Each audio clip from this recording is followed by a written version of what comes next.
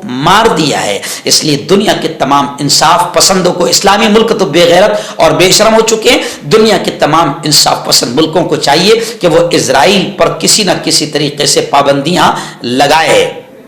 اور red cross کا تو یہاں تک کہنا ہے کہ غزہ کا جو تنازع ہے وہ بین الاقوامی برادری کی اخلاقی ناکامی ہے، یعنی پوری دنیا کے تمام ملک جو اپنے آپ کو انسانیت کا ڈھنڈورا پیٹتے ہیں اور مانوتا کے علمبردار اور سیکولرازم کی بات کرتے ہیں، یہ ان تمام ملکوں کی اخلاقی ناکامی ہے جو 2.5 مہینے میں بھی اسرائیل جیسے آتنکواد کو اور امریکہ کے آتنکواد کو جو وہ فلسطین پر کر رہا ہے روک نہیں پائے ہیں۔